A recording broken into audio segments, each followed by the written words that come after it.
నమస్కారం. PMC special ఎపిసోడ్కి స్వాగతం, సుస్వాగతం. ఇవాళ మనం ఆదోనిలో ఉన్నాం. ఆదోనిలో అద్భుతమైన ధ్యాన కేంద్రంలో ఉన్నాం. ఈ ధ్యాన కేంద్రం పేరే మహాయోగిని లక్ష్మీ లోటస్ ధ్యాన కేంద్రం. సో ఈ ధ్యాన కేంద్రంలో మరి ఎంతోమంది గ్రేట్ మాస్టర్స్ కలిపి ఈ ధ్యాన కేంద్రాన్ని ఇప్పుడు చూస్తున్నారు. మనం వాళ్ళ ఒక అనుభవాలు తెలుసుకోవడానికి మనం ఇవాళ ప్రయత్నం చేద్దాం. సో ఇవాళ సీనియర్ పిరమిడ్ మాస్టర్ శ్రీనివాసాచారి గారు మనతో పాటు ఉన్నారు. మరి ఆయన అడిగి ఈ ధ్యాన కేంద్రం యొక్క విశిష్టమైన ఏమైతే అనుభవాలు ఉన్నాయో అవన్నీ తెలుసుకుందాం. నమస్తే సార్, వెల్కమ్ టు దిస్. నమస్తే సార్, నా పేరు Srinivasachari sir. Yes, pyramid spiritual society, Adoni pyramid spiritual society సెక్రటరీగా సేవలు అందిస్తున్నాం సార్. ఎస్, ఆ సేవలు అందియడం అనేది చాలా భాగ్యంతో మేము అనుకుంటున్నాం సార్. అంటే మా జీవితంలో ఏదైనా మార్పు జరిగిందంటే ఈ ధ్యానం ద్వారానే సార్. ఇంతకుముందు కూడా మేము ధ్యానం అనే విషయం తెలిసేది కానీ 93, 94 ఆ సమయాల్లో సిద్ధ సమాజ్ యోగా అనే ప్రోగ్రాంలో మేము పార్టిసిపేట్ అయ్యాం సార్. ఓకే. అక్కడ అన్ని ప్రోగ్రామ్ ఆసనాలన్నీ ఇచ్చేవాళ్ళు, ఒక 2-3 నిమిషాలు ధ్యానాన్ని గుర్చిపెట్టేవాళ్ళు సార్. చాలా అద్భుతంగా అనిపించేది. మధ్యలో లేపేసేవాళ్ళు. ఓకే. మాకు ఆ ఫీల్ అది యాక్సెప్ట్ అయ్యే లోపలనే వాళ్ళు లేపేసేవారు. ఇదే ఇట్లా లేపితే మాకు ఇరిటేట్ అయ్యేది సార్. అట్లా కూర్చున్న తర్వాత లేపేలేని సొసైటీ ఏదైనా ఉందా అన్న తర్వాత మాకు ఇది పరిచయం అయింది సార్. శివరామాచారి గారని మాకు రిలేటివ్ అవుతారు సార్. వాళ్ళ ద్వారా నాకు ధ్యానం పరిచయం కావడం. ఇంకప్పటి నుంచి ఈ ధ్యానం అనేది అద్భుతంగా చేసుకుంటూ ప్రతి ఒక్కటి నా ఇన్నర్ వాయిస్గా మాస్టర్స్ గైడ్ చేసేవాళ్ళు సార్. ఓకే. ప్రతి ఒక్క విషయం ఏది చేసినా భయంతో చేసేది కాకుండా ధైర్యంతో చేసే విధానం ఈ ధ్యానం ద్వారా నాకు నేర్పించింది సార్. అంటే దేవాలయం పోకపోతే భగవంతుడు ఏం చేస్తాడో అనే భయంతో పోయేవాడిని. ఓకే. సాయిబాబా గుడికి పోయినా కూడా సాయిబాబా జన్మదినం వచ్చిన గురు పౌర్ణమి వచ్చిందంటే దేవాలయం దర్శనానికి పోవాలని అంటే అటు స్వామి ఏదైనా అందరినీ తనకు తెలిసిన వాళ్ళందరినీ దర్శనానికి ముందు పాదాలు నమస్కరించడానికి తీసుకుపోయేవాళ్ళు, పంపించేవాళ్ళు. ఎవరన్నా తనకు అట్లాగినా కనపడితే గదిరిచ్చేవాళ్ళు. నా మనస్తత్వం ఏమంటే గుడికి పోతే గదిరించుకోరాదు, ప్రశాంతంగా దర్శనం చేసుకొని రావాలని. అతని మనస్తత్వం తెలుసు. ఎందుకులే నాయనా, సార్ చెప్పినారు ధ్యానం అనే విధానం ఉంది, దర్శనం చేసుకున్న తర్వాత ధ్యానం చేద్దామని ధ్యానం కూర్చున్నా సార్. అద్భుతంగా బాబాగారి సందేశం ఏం చెప్పినారంటే, బాబా సన్నిధి ధ్యానులకు పెన్నిది అని చెప్పారు సార్. అంటే నువ్వు నా సన్నిధానం చేయాలంటే ఆ స్వామిని అడిగి పాదాలు మొక్కితే కాదురా నైనా, నువ్వు ఈ ధ్యానం చేస్తున్నావు కదా, ఈ అద్భుతమైన ధ్యాన సాధన ద్వారా నా సన్నిధానం చేరుతావు, అది నిజమైన సాధన నువ్వు చేస్తుండేదని చెప్పిన తర్వాత సార్ ఎంత రియలైజ్ అయిందంటే భయంతో పోయి ధైర్యంగా దేవాలయానికి ధైర్యంగా పోయే స్థితికి వచ్చింది సార్. ప్రతి ఒక్కటి ఇన్నర్ వాయిస్ ద్వారా ఎక్కువ కనెక్ట్ అయ్యి న్యాచురల్గా మెసేజెస్ ఇచ్చేవాళ్ళు సార్. ఎక్కువ సార్తో ట్రెక్కింగ్స్ ఎక్కువ వెళ్ళాం సార్. ఓకే. నేను నేచర్లో సార్ ఫ్లూట్ వాయించడము అవన్నీ ఆస్వాదించినప్పుడు నేచర్ ప్రతి ఒక్కటి ఇన్నర్ వాయిస్గా మెసేజ్ ఇచ్చేది సార్. ఆ ఇన్నర్ వాయిస్ దాకా చాలా ఇన్స్పైర్గా అయ్యి మంచిగా డెవలప్మెంట్స్, అంటే హార్డ్ వర్క్ నుంచి సాఫ్ట్ వర్క్ నుంచి లైట్ వర్క్గా మన నిత్య జీవితంలో మనం చేసుకునే వ్యాపార రీత్యా అంత మార్పులు వచ్చినాయి సార్ మాకు. ఓకే. ఆ ఇన్నర్ వాయిస్ ఏం చెప్పేదంటే ఏది చెప్పినా నాకు సంబంధించిన విషయమే చెప్పేది, కానీ ఎవరికో చెప్తుందిలే అని నా అంతర్వాణిని నేను అంతగా గ్రహించేవాడిని కాదు. ఓకే. సార్ కొన్ని సత్సంగాల్లో నేను విన్న తర్వాత సార్ చెప్పేవాళ్ళు, నీ అంతర్వాణి నీకు సందేశం చెప్పింది, అది నీకు సంబంధించిన విషయమే. అట్లా చాలా సందేశాలు చెప్తూ పోతూ ఇన్నర్గా చాలా ఒక స్టాండర్డ్గా నిలబెట్టించింది సార్. అంటే పిరమిడ్ అనేది మనకు దేవాలయాల్లో దర్శనానికి వెళ్తాం సార్, కానీ గర్భగుడిలోకి పోలేము. అవును. సాక్షాత్తు ఏదన్నా ఉంది ఆ ప్రదేశం అంటే మన పిరమిడ్ ధ్యాన మందిరం ఒకటే సార్. ఎందుకంటే ఆ కింగ్ చేంబర్లో ప్రాణశక్తి అనేది ధారాళంగా ప్రవహిస్తుంది. ఆ ప్రవహించే ప్రదేశంలో ఎట్లయితే గర్భగుడిలో ప్రాణశక్తి ప్రతిష్టాపన చేసిన మూర్తి ద్వారా మనం స్ఫూర్తిని ఏదైతే పొందుతున్నామో ఆ మూర్తిలా కావాలంటే నువ్వు వచ్చి ధ్యానం చేయాలనే ఇన్స్పిరేషన్తో మాకు మాస్టర్స్ ప్రతి ఒక్కటి ఇన్నర్గా గైడ్ చేస్తూ వచ్చిన మాస్టర్స్కి కూడా ఇదే సజెషన్స్ చేస్తూ నువ్వు దేవాలయానికి వరకు పోయి దర్శనం చేసుకోగలవు. ఆ ఏదైతే భగవంతుడిని నువ్వు మూర్తిని దర్శించినావో అలా దానిలాగా కావాలి, నీకు స్ఫూర్తి రావాలన్నందుకే దర్శనం తర్వాత మనం దేవాలయంలో కూర్చొని లేసే పద్ధతి పెట్టిండేది అనేది. ఓకే. అంటే దేవాలయాలు ధ్యానాలయాన్ని పెట్టినారు సార్. ఎందుకు పెట్టినారు అనడానికి సార్ ఇన్నర్గా మెసేజ్ చెప్పేవాళ్ళు. అంటే కూర్చొని వెళ్ళడం ఎందుకంటే ఆ కూర్చున్నప్పుడు తన గుణగణాలు తెలుసుకొని ఆ స్థాయికి ఎదగడానికి, అక్కడ స్ఫూర్తి తీసుకోవడానికి మనల్ని దర్శనం చేసుకున్న తర్వాత ఆ గుణగణాలు మనకు తెలుసుకుంటేనే ఆ స్థాయికి ఎదుగుతామని చెప్పడం సార్. అట్లా ప్రతి ఒక్క ట్రెక్కింగ్లో కూడా సార్ సార్తో ఎంత ఫ్రెండ్లీగా ఉండేవాడిని సార్. సార్తో నేను ఎప్పుడు గురువు అనే భావన, ఎందుకంటే సార్ ఎప్పుడు ఫ్రెండ్లీగానే ఉండేవాళ్ళు కాబట్టి. ట్రెక్కింగ్లో వెళ్ళాము, ఆ శ్రీశైలం అడవుల్లో రూట్ డైవర్ట్ అయిపోయింది సార్. అయిపోయింది, ట్రెక్కింగ్ అంతా అయిపోయింది సార్. బుక్స్ చదవడం చాలా తక్కువ సార్. నేను నా ఇన్నర్ వాయిస్ నేను బాగా కనెక్ట్ అయినాను కాబట్టి వచ్చిన తర్వాత టిబెట్ యోగి మిలారప్ప బుక్ బలవంతంగా చదివిస్తాను సార్. చదువుతూ ఉంటే ఏడ్చినా సార్. ఇప్పుడు తలుచుకున్నా కూడా సార్ ఒళ్ళు గగురుపాటు పుడుతుంది. ఎందుకంటే అక్కడ తన గురువు తన కర్మలు దగ్ధం చేసిన తర్వాత ధ్యానబోధ చేస్తాడు సార్. కానీ మన గురువు సార్ ఎటువంటి విషయం చెప్పినట్టే మన కర్మలు దగ్ధం కావడానికి ముందే ధ్యానం చెప్పారు సార్. అతను గురువు అని కూడా ఒప్పుకోడు సార్. ఎందుకంటే గురువు అనేది బరువు దింపే స్థాయి ఉండాలి. గురువు అంటే బరువు మోపే విధానం కాదనేసి సునాయాసమైన సులభతరమైన ఈ శ్వాస మీద ధ్యాసను మనకు అందించినందుకు సార్. సార్కు ఏం చెప్పినా మనం రుణం తీర్చుకోలేము సార్. ఏదన్నా రుణం తీర్చుకోవాలంటే ఈ ధ్యాన ప్రచారం చేసే నువ్వు రుణం తీర్చుకోగలవు అనేసి ఒక సందేశం కూడా చెప్పారు సార్. ధ్యానాన్ని ధ్యేయంగా పెట్టుకున్నవాడు ధన్యుడగును, దుమ్మరగా తిరుగువాడు ధ్యాన మార్గాన్ని ఆచరించినచో దైవాంశ సంభూతుడగుడు అని సార్. ఎవరు ఎటువంటి వాళ్ళకైనా కూడా నువ్వు ఈ ధ్యానం అనే విధానం చెప్తే సాక్షాత్ వాళ్ళు దైవస్వరూపులుగా మారుతారు. అందరికీ మీరు ఈ సందేశం ధ్యానం అనేది ఇంత సులభతరంగా అందరికి అందించి ఆ స్థాయికి తీసుకుపోవాలనే ఉద్దేశం ఏదైతే ఉందో సార్, వీరబ్రహ్మేంద్ర స్వామి అదే ప్రచారం చేసినారు సార్. కులదైవం సార్. అంత ఆదర్శంగా తీసుకొని సమాజానికి అందించే మహనీయుడు ఎవరన్నా వచ్చినారా ఈ తరంలో అని అంటే సార్, నేను నా ఇప్పటికీ ఆ ఎమోషన్ ఫీల్ కాదు సార్. ఏదైనా తట్టుకొని చెప్పగలను సార్. ఎవరన్నా వచ్చారంటే పత్రి సార్ గారే సార్. ఇంత నిఖచ్చితంగా శాకాహార విషయం కానీ అద్భుతంగా ఎందుకు చెప్పాల్సి వచ్చింది అంటే సత్యంగానే చెప్తున్నారు. అది ఎవరు కనెక్ట్ అయిన వాళ్ళం, మా యోగులు మనలాంటి వాళ్ళు కనెక్ట్ అయినాం. ఈ భూమండలాన్ని ఆ స్థాయికి తీసుకుపోవాలనే ఆలోచనతోనే మనం కనెక్ట్ అయి ఉన్నాం సార్. ఆ స్థాయికి తీసుకుపోయే ఈ ప్లాట్ఫామ్ ఏదన్నా ఇచ్చినారంటే మన పిరమిడ్ స్పిరిచువల్ సొసైటీ ఒకటే. ఆ స్థాయిలో ఇక్కడ సేవలు అందిస్తూ సొసైటీని ముందుకు తీసుకుపోవాలనే ఉద్దేశంతోనే ఎన్ని ఏండ్లైనా కూడా సొసైటీకి సేవ చేయాలనే ఉద్దేశంతోనే ధ్యాన యజ్ఞాలు కానీ కర్నూలులో జరిగేవి సార్. ధ్యాన యజ్ఞాలు కానీ ఇవన్నీ కార్యక్రమాల్లో పోయి వాలంటరీగా సర్వీస్ ఎందుకు చేయాలనుకుంటున్నాం అంటే సార్, సాక్షాత్ యోగులే సార్ అక్కడ వచ్చేది. లాస్ట్ 4 days 5 days పోయి సేవ చేసేవాళ్ళం సార్. కానీ మాకు ఇన్నర్గా వాయిస్ ఏమొచ్చిందంటే యోగుల సేవ యోగ్యులకు అర్హత అని వచ్చింది సార్. ఇది సరైన టైం కాదు, మనం 11 రోజులు అక్కడ సేవ చేయాల్సిందే. ఆ యోగులు వచ్చినప్పుడు మనం సేవ చేసే భాగ్యం మనకు కలిగిచ్చిన సొసైటీకి మనం ఏం అందిస్తున్నామంటే సేవ అనేది అందిస్తామని ప్రతి ధ్యాన మహాయాగానికి కానీ ఏ కార్యక్రమం అప్పుడు కర్నూలులో జరిగిన ధ్యాన మహాయజ్ఞాల నుంచి ఇప్పటి జరుగుతున్న మహాయాగాల వరకు సార్ అన్నిట్లో సేవలు చేస్తూ, ఎందుకంటే సార్ ఆ పరిచయం ఆ యోగులతో కలయిక చెప్తారు సార్ హిందీలో, యోగి యోగి సే మిలేతో దో బాత్ అని. మళ్ళీ యోగులతో కలిస్తే ఆ 2 మాటలే జీవిత పరమార్థాన్ని మారుస్తుంది. అట్లా శ్వాస మీద ధ్యాస అనే విషయం పత్రిసార్తో తెలుసుకున్న తర్వాత మన జీవితాలు మారిపోయినాయి. మళ్ళీ ఆ స్థాయికి తీసుకోపోయే యోగులు అక్కడ వచ్చి వాళ్ళ ఆ వైబ్రేషన్ ఆరాసే మనల్ని చేంజ్ చేసేస్తాయి సార్. ఆ స్థాయికి తీసుకోపోయి ఏదన్నా ఉందంటే ఇట్లా కార్యక్రమాలు సార్. ఈ ధ్యాన మహాయాగాలు ఈ కార్యక్రమాలకు అన్నీ విజయవాడ కానీ విశాఖపట్నం ఇక్కడెక్కడ ప్రోగ్రామ్స్ జరిగినా అన్ని ప్రోగ్రామ్స్కి వెళ్ళొచ్చేవాళ్ళం సార్. ఆ అనుభూతి 1 year వరకు ఆ ఎనర్జరైజ్ మళ్ళీ ఆ ప్లేస్కి పోయేంత వరకు ఉంటుంది సార్ ఆ బూస్టింగ్ మనకు. ఓకే. సో చాలా అద్భుతంగా మీ ఒక సొసైటీతో మీకున్న కనెక్షను, తర్వాత మీది ఇన్నర్ వాయిస్ కూడా మీరు వింటారు అనేసి ఎంతో అద్భుతంగా చెప్పారు. మరి ఈ అద్భుతమైన ఈ ఆదోని పిరమిడ్ కట్టినప్పుడు 16 సంవత్సరాలు కంప్లీట్ అయిపోయింది. ఈ 16 సంవత్సరాల్లో మీకు ఎలా అనిపిస్తుంది? అంటే ఈ చుట్టుపక్కల వాళ్ళలో వచ్చే చేంజెస్ కానీ, లేకపోతే ధ్యానులు ఇక్కడ వచ్చి ధ్యానం చేస్తుంటే వాళ్ళలో వచ్చిన మార్పులు మీరు చాలా గమనించి ఉంటారు కదా, సో దాని గురించి చెప్తారా? అంటే సార్ చాలామందికి మేము మెడిటేషన్ ఇప్పుడు క్లాసెస్ జయశ్రీ వాళ్ళ ఫాదర్ వాళ్ళకు వాళ్ళ ఇంటికి పోయి మేము మెడిటేషన్ నేర్పించాం సార్. ఓకే. తర్వాత అది ఒక సెంటర్గానే ఫామ్ అయిపోయింది. ఇప్పుడు సెంటర్ ఫామ్ అయిన తర్వాత మళ్ళీ మనం పోయి గైడ్ మాస్టర్స్ కొత్త వాళ్ళకి వచ్చిన వాళ్ళకి మార్గనిర్దేశం సాధన చేసే విధానం చెప్పాలి కాబట్టి every evening up to 10 to 12 years regular పోయేవాళ్ళం సార్. ఎందుకు అంటే అక్కడ వచ్చిన కొత్త వాళ్ళకి మనం నేర్పించాల్సింది సార్ ఏదైతే సులభతరంగా అందించినారో మనం అందియాలి. ఓకే. ఆనందము అనేది ఏదైనా సులభంగా అందేది ఏదైనా మార్గం ఉందంటే సార్ ఈ ధ్యానం ఒకటే సార్. అంత అనుభూతి పొందినాం, ఆనందం అందరికి పంచితే కదా ఈ భూమి దివిగా మారేది.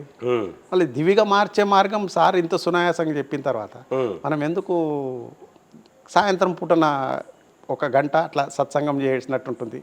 గ్రూప్ మెడిటేషన్లో మనం చాలా ఎనర్జైజ్ అవుతాము. 1 గంట ధ్యానము, 1 గంట సత్సంగము ఇవన్నీ జరుగుతాయి కదా అనేసి వాళ్ళ దగ్గర పోయి ధ్యానం గురించి చెప్పడం, వాళ్ళ ఎక్స్పీరియన్సెస్ మేము వినడం, వాళ్ళలో ఎంత అద్భుతంగా ఇటు గ్రూప్ మెడిటేషన్ ద్వారా వాళ్ళకి ఇండ్లలో కుదరలేని ధ్యానం ఆ గ్రూప్ మెడిటేషన్లో అద్భుతంగా కుదిరేది. ఎందుకంటే ఆ సామూహిక శక్తి అనేది పనిచేసేది. అవును. మేము అదే అనేవాళ్ళం, దీంతో పాటు మీరు పిరమిడ్కి కూడా రండి, ఎందుకంటే ఆ ప్రాణశక్తిని అనేది మనం అనుభూతి పొందాలి. ఈ కరోనా మనకు ఒక మంచి సందేశం ఇచ్చింది సార్. దాని ద్వారా సొసైటీలో ఈ జూమ్ సెషన్స్ ద్వారా అప్పుడు మనకు నెసరీ సార్. ఓకే. ఇప్పుడు ఏమైపోయిందంటే అందరు జూమ్లోనే లింక్ అయిపోయినారు సార్. వద్దని చెప్పట్లేదు సార్ మేము. అక్కడ ఏదైతే నేర్చుకున్నారో అట్లీస్ట్ ఒక ఆదివారం వారంలో ఏదో ఒక్కరోజన్నా మాకు ఇక్కడ వచ్చి మీరు క్లాసెస్ చెప్పకుంటే ఏమవుతుందంటే సార్, పిరమిడ్లో ఎంటీగా అయిపోతున్నాయి. కంపల్సరీ మనం పిరమిడ్కు యూటిలైజ్ చేసుకోవాలనేసి కట్టుకున్నాం. ఈ జూమ్ సెషన్స్ ద్వారా అప్పుడంటూ అవసరం అది అక్కడ మనకు ఆ జూమ్ సెషన్స్ జరగలేకుండా ఉంటే అప్పుడు కరోనా టైంలో మనం ఆ ఆత్మస్థైర్యంతో ఉండేవాళ్ళం సార్. అంత అద్భుతంగా సత్సంగాలు అవన్నీ జరుగుతున్నది. బయట ప్రపంచాన్ని మర్చిపోయినాం, ఆధ్యాత్మికంగా ఎదుగుతూ పోతున్నాం.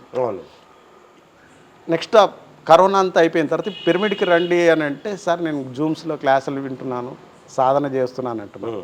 అంటే ప్రత్యక్ష శక్తిని తీసుకోవడం వేరవుతుంది సార్, పరోక్ష శక్తిని తీసుకోవడం వేరవుతుంది. ఆ అనుభూతిని పొందినాం, అది మీరు అందరూ పొందండి, దయచేసి పిరమిడ్కి రండి. రిక్వెస్ట్ సార్ అందరికీ. ఎందుకు అంటే సొసైటీ చాలా స్వేచ్ఛ ఇచ్చింది సార్, సులభతరమైన మార్గం చెప్పింది. వాళ్ళు ఏ నియమ నిబంధనలు పెట్టలేదు. మళ్ళీ ఆ స్థాయికి వాళ్ళు ఎదగాలంటే ఆ కండిషన్స్ని తీసుకొని సొసైటీకి అంటే పిరమిడ్కి వచ్చి ధ్యానం చేస్తే అద్భుతంగా ఉంటుంది అనేది మా సందేశం సార్. ఓకే. సో ఎంతో అద్భుతంగా ఎంతోమంది ఇక్కడ మాస్టర్స్ వచ్చారు, వాళ్ళు ధ్యానం నేర్చుకున్నారు, తర్వాత వాళ్ళల్లో మార్పు వచ్చింది, తర్వాత మాంసాహారం స్వీకరిస్తున్న వాళ్ళందరూ కూడా శాకాహారుల కింద మారారు. సో ఇవన్నీ చూస్తుంటే మీకు ఎలా అనిపిస్తుంది సార్? చాలా ఆనందం అనిపిస్తుంది సార్. ఒక మాంసాహారి శాకాహారిగా మారినాడంటే తాను ఎంత ఆనందంగా ఉన్నాడనేది ఇప్పుడు మేము చెప్పాం కదా సార్, అంబాభవాని ధ్యాన కేంద్రం అనే ధ్యాన కేంద్రంలో సార్ అందరు మాంసాహారులే సార్. సిద్ధేశ్వర్ సార్ గారు ఏ సార్ అయితే చెప్పారో, సార్ బాడీ వర్కౌట్ చేశారో, ఆ సార్ ఒక ఛాలెంజింగ్గా వాళ్ళ కమ్యూనిటీలో ఈ మార్పు అనేది తీసుకురావాలని చెప్పేసి అక్కడ ప్రతిరోజు తన ఎలక్ట్రిసిటీ డిపార్ట్మెంట్లో జాబ్ చేస్తూ సాయంత్రం డ్యూటీ అయిపోయిన వెంటనే మళ్ళీ ఇంటికి కూడా పోయేవాళ్ళు కాదు సార్, డైరెక్ట్గా సెంటర్కి వచ్చేవాళ్ళు సార్. ఓకే. అందరం మేము ఒకటేసారి మెడిటేషన్ చేస్తున్నా ఒక్కొక్క వేలో మెడిటేషన్ అందించే ప్రోగ్రాంలో మన వర్క్ ఏమనేది అక్కడ సెంటర్స్ ఏవైతే ఉన్నాయో దాన్ని రన్ చేస్తూ పోయేది సార్. అది ఎప్పుడైతే జరిగిందో సార్ అక్కడ వాళ్ళల్లో చాలా చేంజెస్ వచ్చి అందరు వెజిటేరియన్స్ అయినారు సార్. అంటే వాళ్ళ ఆహార విధానం ఎటువంటిదంటే సార్, అన్ని మాంసాహారంలో రుచికరమైనవి మా భాగాల్ని ఎన్నుకొని వచ్చి ఆహారం వండుకునే రకాలు సార్. అటువంటిది స్వచ్ఛంగా శాకాహారులు అయిన తర్వాత సార్ వాళ్ళతో గడుపుతుంటే సార్ చాలా ఆనందంగా అనుభూతి పొందినాం సార్. ఓకే. ఆ విధానంలోనే పత్రిసార్ అక్కడ విజిట్ చేసి క్లాస్ చెప్పి అందరిని మోటివేట్ చేస్తే అక్కడ మంచిగా ఒక సెంటర్ ఫామ్ అయింది సార్, అంబాభవాని ధ్యాన మందిరం అని. అక్కడ కూడా చాలామంది మాస్టర్స్ ఎప్పుడు ప్రోగ్రామ్ పెట్టినా ఒక 40 మంది వస్తారు సార్. టౌన్లో సెంటర్ సార్ అది. ఇప్పుడు మనకి ఇది కొద్దిగా దూరం అవుతుంది సార్ పిరమిడ్ అనేది. ఇక్కడ వచ్చేవాళ్ళు వచ్చి చేసుకోపోయేటోళ్ళు ఈ సరౌండింగ్స్లో ఉన్న వాళ్ళు ఉన్నారు సార్, వచ్చి చేసుకోబోతుంటారు సార్. ఓకే. మరి పత్రిజీ ఎన్నో కాన్సెప్ట్స్ చెప్పారు, మరి ఎన్నో అద్భుతమైన కాన్సెప్ట్స్ చెప్పారు. అలా 30 సంవత్సరాల నుంచి సార్ కాన్సెప్ట్స్ చెప్తూనే ఉన్నారు. సో పత్రిజీ చెప్పిన దాంట్లో మీకు నచ్చిన కాన్సెప్ట్ ఏంటి సార్? అన్ని కాన్సెప్ట్స్ సార్ చెప్పినవి అన్నీ చాలా బాగా నచ్చినాయి సార్. 5 ఫింగర్స్ కాన్సెప్ట్ అయితే సార్ అది ఎప్పటికీ సార్ అది హైలైటే సార్. ఎందుకంటే శారీరకంగా, మానసికంగా, బుద్ధిపరంగా, ఆత్మపరంగా పరమాత్మ స్థాయికి చేరాలంటే ఏ స్థితిగతుల్ని మనం ఉన్నత స్థితికి తీసుకుపోతే ఆ స్థాయికి పోతామనేసి ఆ కాన్సెప్ట్ అనేది అది ఎన్నిసార్లు విన్నా ఒక్కొక్క డైమెన్షన్లో మనకు అది కనెక్ట్ అవుతూ పోతాం సార్. ఆ కాన్సెప్ట్నే ప్రతిసారిని మేము వింటూనే ఉంటాం సార్. ఒకసారి విన్న దాంట్లో ఒక కోణంలో అర్థమైతే ఇంకోసారి ఉన్నేలోపు ఇంకో కోణంలో అర్థమవుతుంది. అంటే ఒక మెడిటేటర్కు ఈ కాన్సెప్ట్స్ అన్నీ ఇంత సునాయాసంగా ఒక్క లైన్లో చెప్పేస్తారు సార్. ఓకే. అది ఎటువంటి ప్రశ్ననైనా కూడా సునాయాసంగా ఒక్క లైన్లో చెప్పేస్తారు సార్. అది మాకు సార్ దగ్గర నచ్చిన చాలా విషయాల్లో అదొకటి సార్ మాకు. అది సార్. పత్రిజీ ఒకనప్పుడు మనతోనూ కలిసి నడిచారు, ఇప్పుడు పత్రిజీ బాడీ వెకెట్ చేశారు. సో ఇలాంటి సమయంలో మీకు ఎలా అనిపిస్తుంది? బాడీ వెకెట్ ఇప్పుడు తలుచుకున్నాం సార్, ఆ ఎమోషన్ ఫీల్ తట్టుకోలేదు. ఎందుకంటే సార్ నడియాడే భగవంతుడు అంటా సార్ నేను. ఎందుకంటే సాక్షాత్తు వీరబ్రహ్మేంద్ర స్వామి ఏది చెప్పారో జనాలకు ఆ సత్యం అనేది చెబుతూ సులభతరమైన మార్గం చెప్పిపోయినారు సార్. అంటే బాడీ వెకేట్ చేసినారు, ప్రత్యక్షంగా లేరు కానీ పరోక్షంగా ప్రతి క్షణం మనల్ని ఇప్పుడు గైడ్ చేస్తుంది. ప్రతి క్షణం సార్ ఆ ఇన్నర్ వాయిస్ అనేది ఇప్పుడు ప్రతి ఒక్కసారి మనల్ని మోటివేట్ చేస్తూ ఇప్పుడు ఇంకా వర్క్ ఎక్కువైంది సార్ ఇంకా మనల్ని మోటివేట్ చేస్తూ అప్పుడు అన్న సార్ వస్తేనే క్లాస్ వినేవాళ్ళు. ఇప్పుడు ప్రతి ఒక్కరిని సారే తట్టి లేపి ఏదైతే చెప్పాలో ఏదైతే చేయించుకోవాలో చేసుకుంటూ పోతున్నారు సార్. అట్లా ఈ 16 సంవత్సరాలు ఈ పిరమిడ్ ధ్యాన మందిరాన్ని అద్భుతంగా సార్ వచ్చి ఓపెనింగ్ చేయడము, ఈ 14వ తేదీ రేపు 14/1/2024 తేదీకు 16వ వార్షికోత్సవ కార్యక్రమం జరుపుకుంటున్నాం సార్. సార్ ఏదైతే ఈ పిరమిడ్ అనేది మనకు అందించామో సార్, దేవాలయంలో ఏదైతే పోతే అక్కడ స్ఫూర్తిని తీసుకోవాలి సార్. మనం ఆ స్ఫూర్తిని ఫుల్ఫిల్ చేసుకోవాలంటే ఇక్కడ వచ్చి ధ్యానం చేయాలి సార్. ఆ కింగ్స్ ఛాంబర్లో ఏదైతే మనం కూర్చొని ధ్యానం చేస్తే సార్ ఆ ప్రాణశక్తి ద్వారా ఎంతో ఎంతో మార్పులు సార్. ఒక మార్పు అని కాదు, మా జీవితం ఏదన్నా మారింది అని అంటే ఈ ధ్యానం ద్వారానే సార్. ఒక మనిషి నేను ఇప్పుడు ఉన్నాను అంటే కూడా ఎందుకంటే అంత ఫికిల్ మైండ్ సార్. అంటే తల్లిదండ్రులు లేకపోతే మేము ఉండలేము, అంటే వాళ్ళు జన్మనిచ్చినారు, వాళ్ళు లేకపోతే మమ్మల్ని ఎవరు చూసేవాళ్ళు, ఆ భయభీతితో ఉండేవాళ్ళము. వాళ్ళు పోయినా కూడా సమాజంలో నిలదొక్కునేంత స్థాయి ధ్యానం మాకు తీసుకొచ్చింది సార్. అమ్మ లేకపోతే మమ్మల్ని ఎవరు చూస్తారు, వాళ్ళు లేకున్నప్పుడు మనం ఉండాల్సిన భూమి మీద ఉండాల్సిన అవసరం ఏముందని అట్లా ఆలోచించే మనస్తత్వాన్ని, వాళ్ళు లేకున్నా వాళ్ళ సంతతైన నేను మా అక్క కానీ మా చెల్లెలు వాళ్ళందరినీ కానీ వాళ్ళ పెళ్ళిళ్ళు అయిన తర్వాత అంత ఉమ్మడిగా మనల్ని నిలదొక్కునే శక్తి ఏదన్నా ఇచ్చిందంటే సార్ ధ్యానమే సార్. అంటే నా ఆలోచనే మార్పు తీసుకొచ్చిన శక్తి ఏదన్నా ఇచ్చింది. మనోశక్తి అనేది రావాలంటే ఏదో బయట దొరికేది కాదు కదా సార్. సహజ సాధన మార్గం ద్వారా నాన్న వాళ్ళందరూ ఇంట్లో చేసేవాళ్ళు సార్ ధ్యానం. కూర్చునేవాళ్ళు కానీ ఏదన్నా అడిగితే చెప్పేవాళ్ళు కాదు. ఎందుకంటే నేను ఇట్లా ఇంత సులభంగా సార్ అందించిన తర్వాత సార్ చేస్తూ ఉంటే రమిస్తున్నాం సార్ లోపల ఆనందాన్ని. ఆనందాన్ని ఎన్నో సెంటర్స్కి, ఇప్పుడు మనకు అంబాభవాని సెంటర్ ఉంది సార్, ఆ సెంటర్ నుంచి అక్కడ దగ్గర ఒక 4-5 సెంటర్స్ ఫామ్ చేసాం సార్. 41 days ప్రోగ్రామ్స్ పెట్టుకొని అందరు బాగా అక్కడ వచ్చి ధ్యానం నేర్చుకున్నారు, మంచి ఆనంద స్థితిలో ఉన్నారు సార్.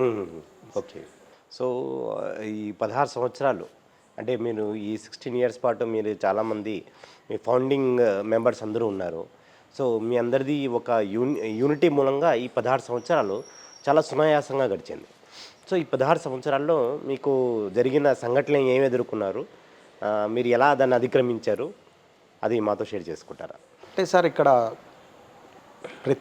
మనకు chief pattern TG Panduranga Shetty గారు కానీ, గంగారాం సార్ గారు కానీ, ఇప్పుడు మన బాడీ వెకెట్ చేసుకున్న హరినాథ్ సార్ కానీ, మన సిద్ధేశ్వర్ సార్ కానీ, వీళ్ళంతా ఎటువంటి ఉండాలి సార్ వజ్రాలే సార్ ఏది ఎవరిని సునాయాసంగా ఎన్నుకోరు.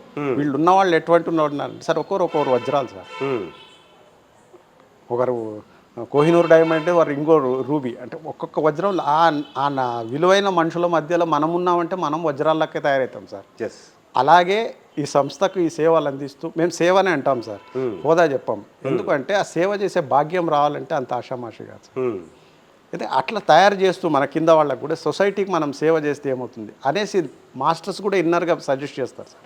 పత్రిసారి చెప్పే ప్రతి విషయాన్ని నేను జోవియల్గా తీసుకెళ్ళండి సార్. సార్ ధ్యానం అంటాడు పిల్లలకి ఎట్లా చెప్పాలి, వాళ్ళు స్థిమితంగా కూర్చునే వాళ్ళు కాదు కదా అంటే, ఇన్నర్ వాయిస్ ఏం చెప్తుందంటే సార్, పిల్లవాడి ఆత్మలో ఉంటాడు పరమాత్ముడు, వాడిని దొడ్డిదావ పట్టిస్తున్నాడు ఈ జీవుడు, జీవితం గురించి తెలుసుకోలేక సతమతం అవుతున్నాడు ఈ బాలుడు, ధ్యాన మార్గాన్ని అనుసరిస్తే అవుతాడు పునీతుడు అని చెప్పింది సార్.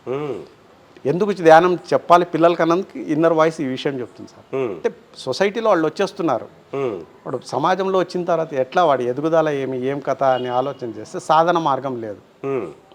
అంటే నేటి బాలులే రేపటి పౌరులుగా ప్రతి ఒక్కడు పౌరుడుగా వచ్చేస్తున్నాడు. వాడికి ఏది సరిగ్గా కాకుండా వాడు సొసైటీలో నిలబడలేకపోతున్నాడు. ఈ ధ్యానం అనేది మీరు అందిస్తే ఏమవుతుందంటే మేటి పౌరుడుగా సమాజంలో నిలబడతాడు, అన్నిటినీ తట్టుకోగలడు, అన్నిటినీ అందియగలడు ఆనందంగా. అందుకోసం ఈ ధ్యానం అనేది నేర్పినాయన మీకు అంతకంటే వేరేది కాదని చెప్పారు. కరెక్టే మీరు చెప్పినారు. మళ్ళీ వాళ్ళు నేర్చుకున్న విద్యను ఎట్లా ప్రదర్శిస్తున్నారు సమాజంలో. అంటే ఏదన్నా నేర్చుకున్న విద్యను ధ్యానం చేయనివాడు వాడు నేర్చుకున్న విద్యను కోటి విద్యలు కూటి కోసమైన భావంతో సమాజంలో వస్తాడు సార్. ధ్యానం చేసిన సాధకుడు అదొక్కటి మాకు బాగా నచ్చి ప్రతి స్కూల్స్కి మేము ధ్యానం చెప్పడం అప్పుడు అలవాటైంది సార్. కోటి విద్యలు కూటి కోసమే అని ఏదైతే ఉందో అతను ఏం చేస్తూ పోయినాడు, ధ్యానం చేయని వాడు కోటి విద్యలు లూటి కోసమైన భావంతో పోయినాడు సార్. ఎప్పుడైతే ధ్యానం చేస్తాడో సమాజంలో కోటి విద్యలు సాటివాడి సేవ కోసమే అనే భావన ఎప్పుడైతే నాకు ఆ సందేశం అందిందో, ఈ సేవ కోసం ఏదైనా కానీ సార్, అన్ని సంస్థల్లో సేవ అందించడానికే ముందుంటాను సార్.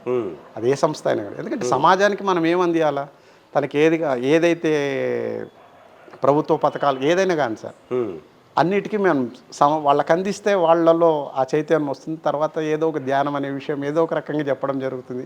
ఆ రకంగా సొసైటీలో ఈ ధ్యానం అనేది పరిచయం చేస్తూ పోతున్నాం సార్. అంటే మా సంస్థ తరపున విశ్వబ్రాహ్మణ పూజా కార్యక్రమాల్లో కూడా ఆ పాంప్లెట్స్లో ధ్యానం అనే విషయమే ఒక పాంప్లెట్కే సపరేట్ ప్రింట్ చేయించేవాళ్ళం సార్. ఓకే.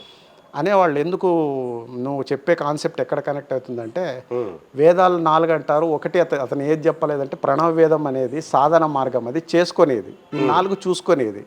ఈ 4 చూసుకోవాలంటే ఈ 5 ప్రణవ వేదం అనేది మనం చేస్తేనే మనకు తెలుస్తుంది. ఆ జ్ఞానశక్తి రావాలంటే ఈ సాధన మార్గం అనేది ఉంది అని టైటిల్ పెడితేనే వాళ్ళు అక్కడప్పుడు యాక్సెప్ట్ చేశారు సార్. ఓకే. అంటే మనం సాధన మార్గంలో ముందు ఏ విషయాలు చెప్పినా దానికి ఆన్సర్ చెప్పే స్థాయికి తీసుకొచ్చారు సార్. ఓకే. దయానంద సరస్వతి చెప్తారు సార్. దయానంద సరస్వతి చెప్పిన సంస్థని ఇప్పుడు రద్దు చేశారు సార్ ప్రభుత్వం. మళ్ళీ ఎందుకు అని అంటే ఆదర్శంగా తీసుకోవాలి, మనం స్ఫూర్తిగా తీసుకోవాలి. విగ్రహం ఏదానికి ఉంది అంటే మనల్ని నిగ్రహ స్థాయికి పెంచడానికి ప్రతి మాస్టర్ మనకు సజెస్ట్ చేస్తుపోయారు సార్. అంటే నాకు తెలిసిన మాస్టర్ తెలియని మాస్టర్ కాదు సార్. మంచి ట్రక్కింగ్ ప్రదేశాల్లో సార్ మంచి ఫ్లూట్ వాయిస్తే సాక్షాత్తు జీసస్ క్రైస్ట్ని దర్శనం చేసుకున్నా సార్. ఎంత మంచి సందేశం సార్. ఆ ట్రక్కింగ్ ప్లేస్లో గరుసుకొండ సార్, కింద ఇట్లా జారి పడతాం అనే ప్రదేశంలో 6:30కంతా మేము చేరాలి సార్. ఆ ప్రదేశంలో పోయినాం, చేరుకున్నాం, సురక్షితంగా ధ్యానం చేసినాం సార్. చెప్తున్నారు sir, Jesus is the assister for the meditators అని. అర్థం బొత్తిగా ఒక్క అక్షరం తెలియదు సార్ నాకు. నాతో పాటు ఒక టీచర్ వచ్చాడు సార్ ట్రక్కింగ్. అడిగాను అసిస్టర్ అంటే ఏమంటే రక్షకుడు సేవకుడు అనేసి. వాళ్ళు మనకు సేవ చేయడానికే పత్రిసారికి చెప్పాను సార్ ఈ ఎక్స్పీరియన్స్. మాస్టర్స్ అందరు మనకు సేవ చేయడానికి ఉంటారు నాయన. ఇటువంటి ప్రదేశాల్లో ఒక దోమ కుట్టేది కాదు సార్. అంత చీకటి అడవుల్లో కూడా ఒక దోమ కుట్టేది కాదు. ఇట్లా మేము ట్రెక్కింగ్ పోతుంటే మంచి పులిపాదాలు కనిపించేవి సార్. అంటే గైడ్ చూపించేవాడు, ఇప్పుడే తిరిగాడింది ఇక్కడే, జాగ్రత్తగా గుంపుగా పోయినా 300-400 మంది సార్. నిజంగా సార్, సార్తో ఏ ట్రెక్కింగ్ చేసినా చాలా అద్భుతమైన అనుభూతులు పొందాం సార్. ప్రకృతిది ఏదన్నా ఆస్వాదించి మాకు చూపించారంటే కుదిరేముఖ్ ట్రెక్కింగ్ కానీ, శ్రీశైలం తుంబుర తీర్థం, రామకృష్ణ తీర్థం, ఇవన్నీ ప్రదేశాలకు ట్రెక్కింగ్ చూపించారు సార్. సహజంగా అయితే మనం పోలేం సార్, అని మన సొసైటీ వాళ్ళు ఆర్గనైజ్ చేసి పిలుచుకోపోయి మమ్మల్ని అద్భుతమైన ప్రదేశాలు చూపించి సొసైటీలో ట్రెక్కింగ్ చేసి మొన్న కూడా పోయి వచ్చాం సార్. మొన్న పౌర్ణమి ఉన్నప్పుడు ప్రేమ్నాథ్ సార్ ఉన్నారు సార్ ఇక్కడ. సార్తో పాటు మా కొండలు ఇక్కడ అద్భుతంగా ఉన్నాయి సార్, హనుమండ కొండ అనేసి. అక్కడ ఆంజనేయ స్వామి దేవాలయం ఉంది సార్. ఆ దేవాలయం దగ్గర ఇంకో కొండలో పౌర్ణమి ధ్యానం చేసుకొని వచ్చాం సార్. అట్లా ఇక్కడ ట్రెక్కింగ్స్ అన్ని బాగా సొసైటీ పెద్దవాళ్ళందరూ సార్ చాలా కోఆపరేట్ చేస్తారు సార్. ఇక్కడ వచ్చిన కొత్త వాళ్ళు ఎట్లా దాన్ని కనెక్ట్ కావాలి అంటే వాళ్ళ సోల్ డెవలప్మెంట్ కనెక్ట్ అవుతూ సీనియర్ మాస్టర్స్తో గైడ్ చేస్తూ పోతే వాళ్ళ ఎదుగుదల ఉంటుంది. సొసైటీలో ఇప్పుడు యూత్ బయటికి పోవాలి, కొండలు పోవాలంటే ఎవరు రారు సార్. దానికి ఒక పెద్దరికం తీసుకొని ఒక పెద్దవాళ్ళు ఉంటే చాలా ఏళ్ళ తర్వాత మన ప్రేమ్నాథ్ సార్ వచ్చిన తర్వాత వెళ్ళాం సార్. అట్లా సొసైటీలో ప్రతి ఒక్కరు మంచిగా కోఆపరేట్ చేస్తూ ముందుకు తీసుకోబోతున్నాం సార్. వచ్చే తరానికి కూడా ఇటువంటిదే అందిస్తూ పిఎంసి ఏదైతే ఉందో ఆ సత్యదర్శన ఏదైతే ఉందో అందరికీ అది అందియాలనే ఉద్దేశంతో మీదే సొసైటీ ఎంత తపన పడుతుందో దాంట్లో ప్రతి ఒక్క మెడిటేటర్ తప్పకుండా సార్ తన భాగస్వామ్యాన్ని అందిస్తాడు సార్. ఎందుకంటే ఆనందాన్ని అందుకున్నాడు కదా సార్. సార్ నిస్వార్థంగా ఇచ్చాడు. సార్ గురించి తలుచుకుంటే ఆ ఎమోషన్ తట్టుకోలేము సార్. ఎవరికి పట్టింది సార్ ఇంత కాంపిటీషన్ సొసైటీలో సంసారాన్ని కాదు అనేసి. కానీ తను ఏదైతే డిజైన్ చేసుకొని వచ్చారు సార్, ఎంత డిజైన్ చేసుకొని వచ్చినా డిజైన్ నచ్చని అంగినే మనం వదిలేస్తామే. అతను డిజైన్ ఎంత చేసుకొని వచ్చినా కానీ మేడంకి హెడ్స్ ఆఫ్ చెప్పాలి సార్. 2 ఆడపిల్లల్ని పట్టుకొని ఇప్పుడు ఆ మేడం వాళ్ళు కూడా వజ్రాలు సార్ వాళ్ళు. మళ్ళీ వీళ్ళందరూ ఎట్లా వచ్చినారంటే సార్, ఈ పిరమిడ్ సొసైటీ నిజంగా ఎట్లాంటి మహనీయులను అందించిందంటే సార్, వాళ్ళకి నిజంగా ఆ సొసైటీ మన పత్రి సార్కు గురువు అంటే కూడా ఒప్పుకోడు సార్. గురువు అంటే కూడా ఒప్పుకోడు సార్. అటువంటి వాళ్ళకి మనం ఒక ప్రణామం చెప్పగలం, ఇది అందియగలం సార్. ఎస్ సార్, మరి ఎంతో అద్భుతంగా ఈ ఆదోని పిరమిడ్ సెంటర్ గురించి, ఇక్కడ జరిగే అనుభవాలు, మీ అనుభవాలు, ఇక్కడ వచ్చే వాళ్ళ అనుభవాలు, అలాగే ఎన్నో విషయాల గురించి చాలా విపులీకరించి చెప్పారు. సో మీరు ఫైనల్గా మన ప్రేక్షకులకు ఇచ్చే మెసేజ్ ఏంటి? సార్ అందరూ ధ్యానం చేయాలి సార్. అందరూ ఆనందంగా ఉండాలనేసి ఈ సులభతరమైన పిరమిడ్ స్పిరిచువల్ సొసైటీ ఏదైతే అందిస్తుందో ఒక్క పైసా ఆశించదు సార్. 18 ఆదర్శ సూత్రాల్లో డబ్బు అనేది మన సొసైటీ ఎప్పటికీ ఆలోచనే లేదు సార్. మనం స్వచ్ఛందంగా మేమయ్యి నా ఆత్మ ఉన్నతి తర్వాత నేను సొసైటీకి ఏదైనా ఇచ్చాను అంటే నేను ఎదిగిన తర్వాత ఇచ్చిన వాడిని సార్. అట్లా అందరూ ఎదిగిన వాళ్ళు సొసైటీకి వెన్నంటి ఉంటే సార్ ఈ సంస్థ ఎప్పటికీ ఉంటుంది సార్, ఎప్పటికీ ఉంటుంది కూడా, ఎప్పటికీ అందుతూనే ఉంటుంది అందరి ప్రజలకు. అందుతూ అందరినీ ఈ సంస్థకు తీసుకురావాలనే ఉద్దేశంతోనే ఇట్లా కార్యక్రమాలన్నీ చేస్తుంటాం సార్. పల్లెలకు పోయి ధ్యానం చెప్తుంటాం సార్, అన్ని క్లాసెస్ అన్నీ కండక్ట్ చేస్తుంటాం సార్. మెయిన్ మన కాన్సెప్ట్ జనాలకు ధ్యానం అందియాలి. వాళ్ళు ఎన్ని యక్ష ప్రశ్నలు వేసినా అది ఆ ప్రశ్నల్లోనే మనం ఆన్సర్ని వెతుక్కొని నువ్వు ఇంతసేపు బాధపడినావు కదరా నాయనా, ఆ బాధకు నిర్మూలన ధ్యానం చూడు చేసుకో చాలు, నీ జీవితం ఆనందంగా ఉంటుందంటే మనకు తెలియకున్నట్లు అంటే అన్నాడు అంటే ఏదో కారణం ఉంటుంది కదా, తనంతకు తాను చేసుకొని తర్వాత వచ్చి కరెక్ట్ నువ్వు చెప్పింది కరెక్ట్ అంటాడు. చాలు మనకు అదొక ఆత్మతృప్తి సార్. మనం అంతకంటే ఎవరికైనా ఏదైనా ఇచ్చామంటే సార్ చెప్పింది సులభతరమైన మార్గం సార్. ఏ గురువులు చెప్పలేదు కదా సార్ ఇంత బాహ్యటంగా. మన పత్రి సారే ఇంత బాహ్యటంగా చెప్పిండేది. అలా సత్యాన్ని మనం తీసుకోవడానికి సత్యాన్ని దర్శనం చేయించాడు సార్. ఎన్నో దేవతల్ని నా దివ్య దృష్టి అంటే థర్డ్ ఐతో అంత గ్రేట్ మాస్టర్స్ని జీసస్ క్రైస్ట్ని చూడ్డాం మేము, షిరిడి సాయిబాబాని కానీ, మహాయోగి లక్ష్మమ్మని కానీ, చెళిగురికి ఎర్రిస్వామి తాతని కానీ, వీళ్ళందరూ మనకు ఇన్నర్ వాయిస్గా గైడ్ చేసేటప్పుడు సార్ ఇంకా యోగుల బాటలోనే కదా సార్ మన సనాతన ధర్మం చెప్పేదే యోగుల బాటలు నడపడానికే మనకుంది. అలా స్థాయికి సంస్థను కూడా తీసుకోబోతూ నా తుది శ్వాస వరకు ఈ సేవను అందిస్తారు సార్ సంస్థ. ఎస్ అండి, ఎంతో అద్భుతంగా మీరు మీ ఎక్స్పీరియన్స్ చెప్పారు. అలాగే ఈ సంస్థ కూడా ఇంకా గ్రో అవ్వాలి. మరి ఆదోని ఈ యొక్క మహా పిరమిడ్ కూడా మరి ఎంతోమందిని ఇంకా ధ్యానులుగా, శాకాహారులుగా, అలాగే పిరమిడ్ వాళ్ళకి కన్స్ట్రక్ట్ అయ్యే విధంగా తర్వాత ఈ పిరమిడ్ శక్తిని వాళ్ళు ఉపయోగించుకోవాలని కోషిస్తూ మీకు ఎంతో కృతజ్ఞత చెప్తున్నాను. ధన్యవాదాలు సార్. సో ఇదండి ఇవాల్టి పిఎంసి స్పెషల్ ఎపిసోడ్. ఇంకొక ఎపిసోడ్లో మళ్ళీ కలుసుకుందాం. అంతవరకు సెలవు.